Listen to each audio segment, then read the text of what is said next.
The Holy Bible, New King James Version, Deuteronomy 21. If anyone is found slain, lying in the field in the land which the Lord your God is giving you to possess, and it is not known who killed him, then your elders and your judges shall go out and measure the distance from the slain man to the surrounding cities. And it shall be that the elders of the city nearest to the slain man will take a heifer which has not been worked and which has not pulled with a yoke. The elders of that city shall bring the heifer down to a valley with flowing water, which is neither plowed nor sown, and they shall break the heifer's neck there in the valley.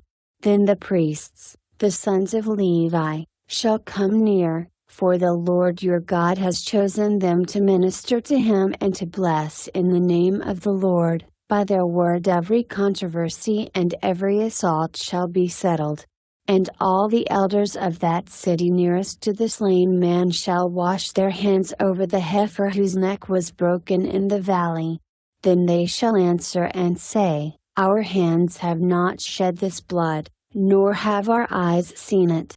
Provide atonement, O Lord, for your people Israel, whom you have redeemed, and do not lay innocent blood to the charge of your people Israel.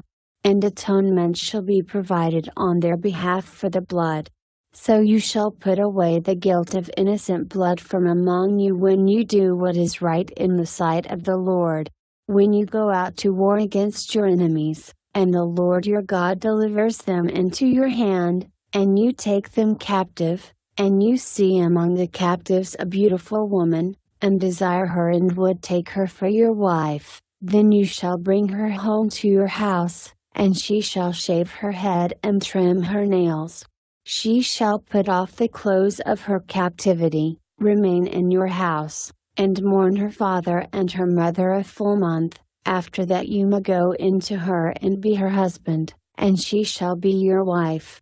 And it shall be, if you have no delight in her, then you shall set her free, but you certainly shall not sell her for money. You shall not treat her brutally, because you have humbled her.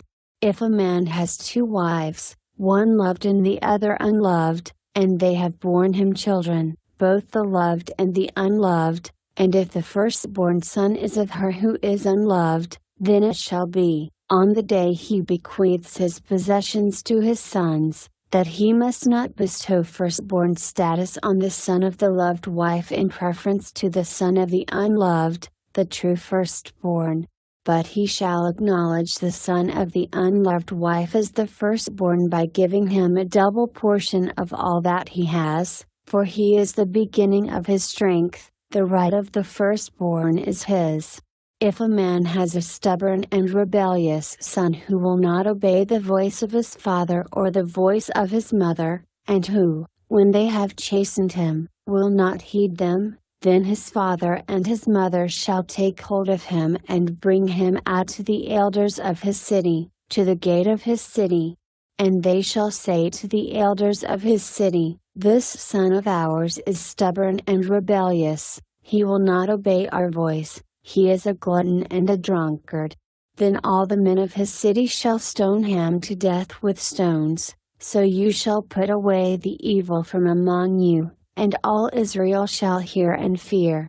If a man has committed a sin deserving of death, and he is put to death, and you hang him on a tree, his body shall not remain overnight on the tree, but you shall surely bury him that day, so that you do not defile the land which the Lord your God is giving you as an inheritance, for he who is hanged is accursed of God.